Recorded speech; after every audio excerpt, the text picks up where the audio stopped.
Welcome to another episode of the Let's Think About It podcast. I'm your host, Coach Mo. And today I'm going to talk about something that just sparked my mind over the weekend, the locker room. And I'm going to touch on leadership. Leadership, you don't have a locker room. And this had me like really thinking, like when I used to play sports, I played college football at UC Davis. And one of the aspects that I enjoyed the most about playing college football was the locker room. And that was this sacred space where athletes get together and we hold each other accountable. We are open with each other and we just have this safe space to drop the armor and get real, hold each other accountable, do what we say we're going to do, and go as one. I was thinking about that this over the weekend, and I was like, damn, there's no locker room for leadership, right? So think about it. As leaders, showing up day in and day out to get the performance, to show up, to perform at a high level, meet quotas, meet deadlines, reach sales quotas, the whole nine. And we're taught to go. More often than not, we're showing up to be there for everyone else. We're holding it together. We're the rock of the team. We're leading the team. But without a locker room, where do you have the opportunity to really share where you're leaking energy from? Where do you have the opportunity to lower your guards, to open up and share where you're struggling at and not be judged behind it? That's what I used to do in the locker room. The locker room is like this bond that you have with others that's going through something very similar on the team as we're trying to move in one direction as a whole. In leadership, yeah, we're trying to move teams forward, but we don't have that sacred space to discuss our challenges. That's the issue. So, as leaders, we show up carrying other people's baggage and working diligently to mask it. And as we mask it, we continuously leak energy. And that's hard. It's really hard because here's what we're carrying. One, we're carrying the personnel drama that we're dealing with, the people that we're supervising. We're carrying their drama. We're dealing with their attendance, their performance, their team goals, their results. All of that's on our shoulders. And then there's the our leadership, senior management expectations and goals and results that they want on us, and the policy changes, the bureaucracy, the shifts, all of these things is coming from upper management down. And here you're in that middle zone, right? You have to manage that, and then you have to show up to protect your team, but then at the same time hold them accountable. And let's face it, sometimes that shit is hard. It's very hard. And you find yourself in this position that you're carrying it solo. Yes, some of us do have coaches that we work with, but majority leaders don't do that.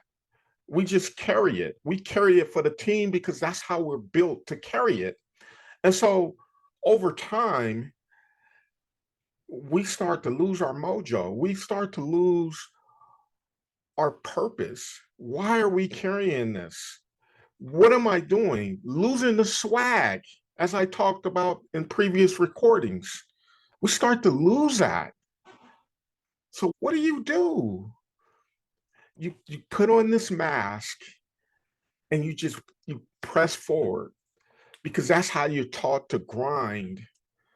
And eventually things will get better. But what if it doesn't get better? Then what? Burnout. That's what. And I'm not here to try to motivate you. I'm not here to try to teach you a theory. I'm just being real. Let's think about it. I'm thinking back when I was an athlete and playing sports, going through the summer in preparation for the football season. In Davis, California, where it gets up to as hot as 110, 12, 13, 14 degrees, and you got to train and prepare your body for the long football season. Doing that shit solo was hard. It was really hard. In the heat, working out, going to the gym, hitting the weights, conditioning, all of that, whole nine. You trying to do that by yourself, there's no one there to hold you accountable but yourself. And if you're trying to hold yourself accountable, you let yourself off the hook more often than not. So in the locker room, it was a group of us. It was a team of us, right? There's usually in college sports, there's about 75 kids on the football team. And the football team is broken into units. And so I was on a defensive back unit. So it was about 25 of us. And the DB unit, defensive back, DB unit, we held each other accountable because we wanted to make sure that we came into camp in shape, ready to go. We held each other accountable for every rep of bench presses, squats, sprints, laps, you name it. That's what the locker room's for.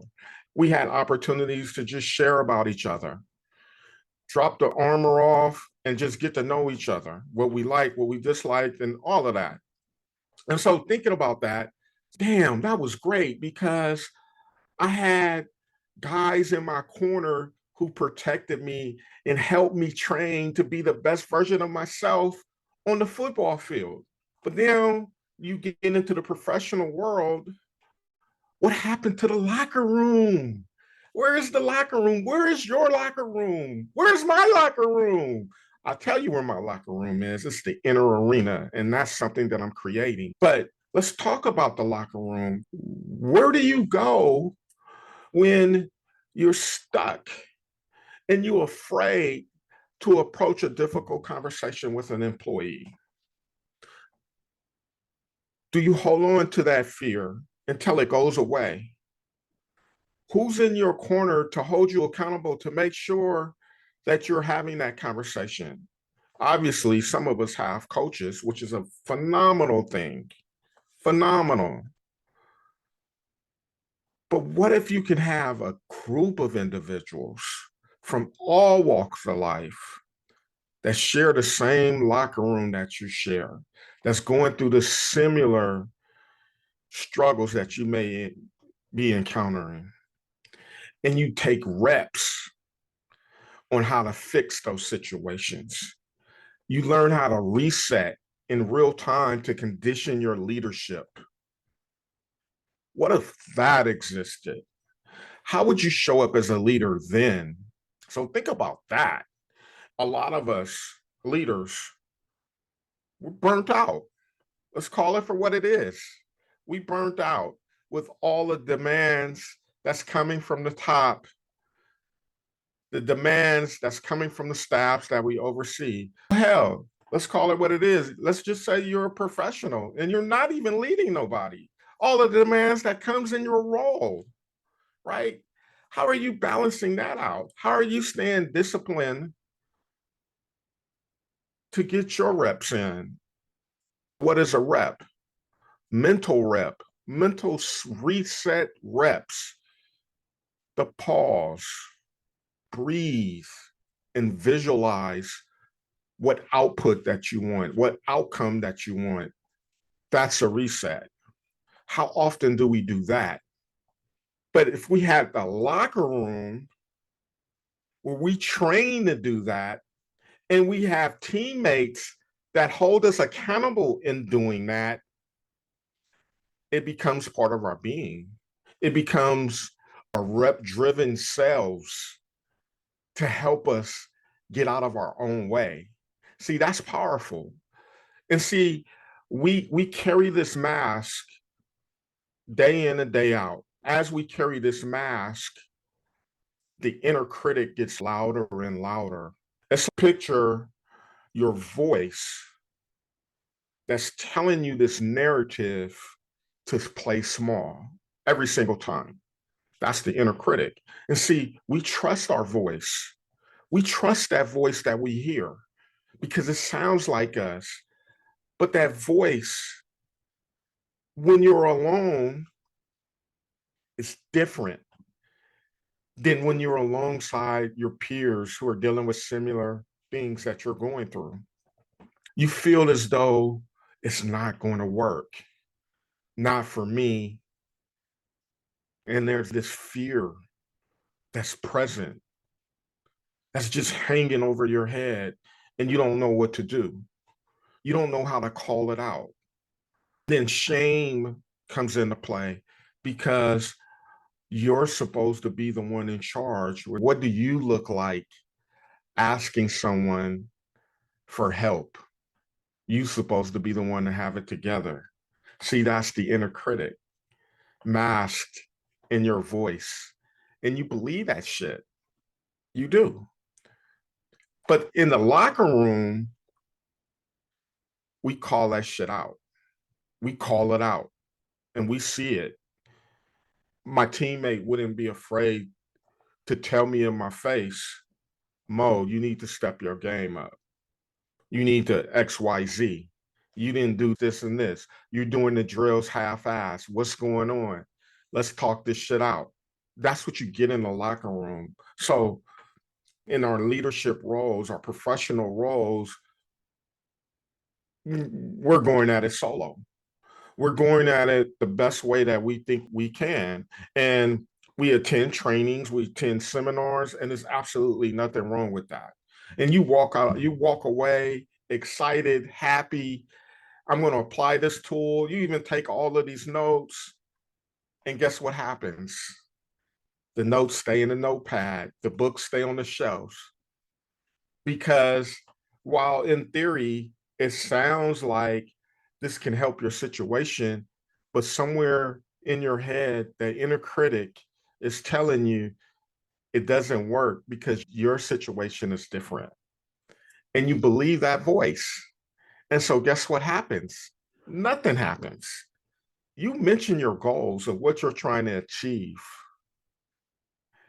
and we rally around your goals and hold you accountable to it and call you out when you're slipping.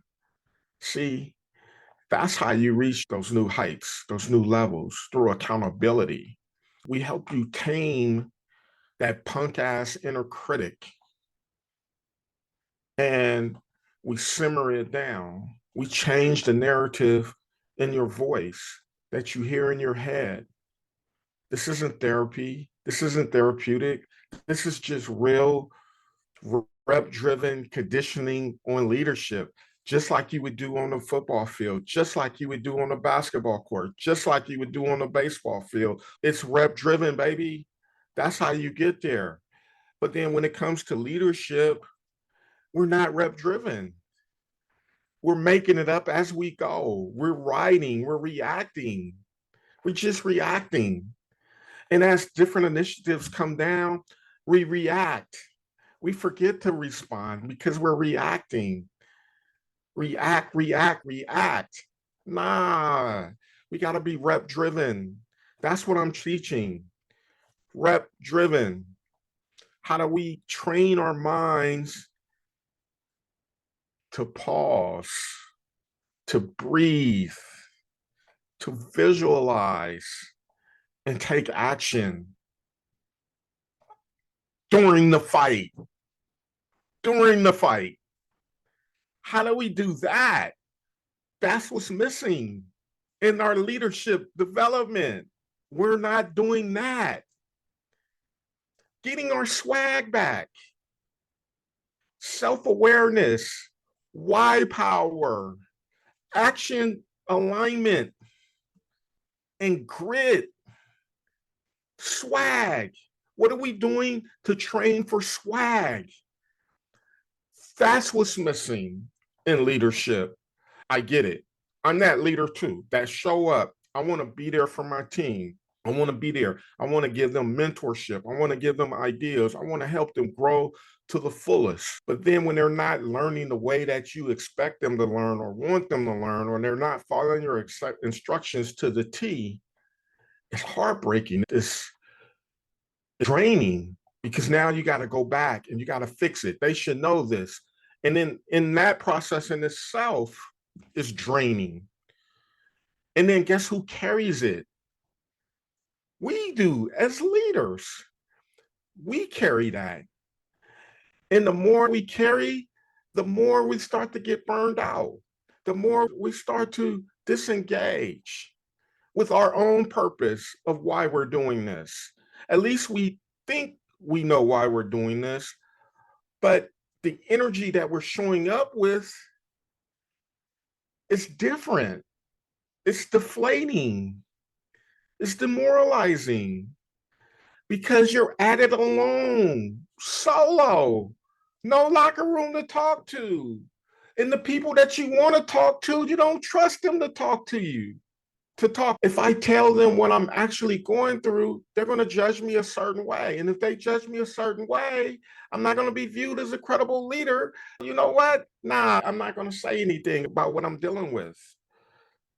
Or I'm not going to bring this up because they already got enough stuff on their plate. I'm not going to bother them. I'll just figure it out. Guess what? You never figure it out. You just continue to carry it and you continue to sink and sink. So then what do? I'm going to find another job. Cool. You find another job. But notice when you go to the other job, the pattern repeats itself. That's because you don't have a locker room. And that's what I'm creating with the inner arena. There's a locker room. I'm not trying to recruit you. Don't get it twisted. I'm just speaking facts. I'm speaking from the mindset of an athlete that's applying it in a leadership space. Because most teams that perform at the highest level, their locker room is intact. They have a locker room.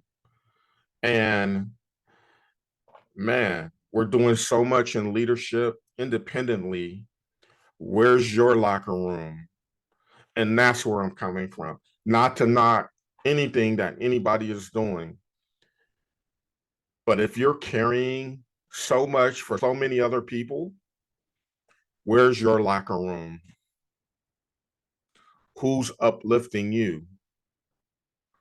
Who's holding you accountable? Who's calling you out on your BS that you bring to the table? Because we all bring some form of BS that we're trying to camouflage across ourselves. But our locker room can call us on it and hold us accountable. And that's it. When you have that space, it elevates you. It elevates you as a person, as an athlete, as a leader. The locker room. Yes. Let's bring that back. And that's what I'm doing with the inner arena. No fluff, no therapy, just real talk, real shit, and all training, rep driven conditioning for leadership. That's the inner arena. And it's not open yet. But if you want in, and this is powerful, that's being with what's being created, a freaking locker room for leaders to take off the armor and get rep driven and then put back on the armor and go back into the field and come back and be held accountable and have people that really care about your success call your BS out when they see it. Now, how powerful is that? That's the inner arena. Trust me on this. You want to ride with me? Ride with your boy. I love it. Leadership, we need a locker room in this space because we carry a lot for so many. Think about the policies, the changes, the environment, leadership dynamics, personnel dynamics, return on investments, business sales, marketing, all of it, all of it. A lot of us are responsible for certain results, and we carry that because we care, we're passionate. But man, when you are around your teammates in the locker room who actually celebrate you and hold you to your greatness, that's power, that's purpose, that's drive. And I'm excited for this concept. And this was a thought that just literally came in my head about the locker room. And I was already building the inner arena, but I really connected me this weekend. The inner arena is the locker room. I'm inviting you into the locker room. If you want in,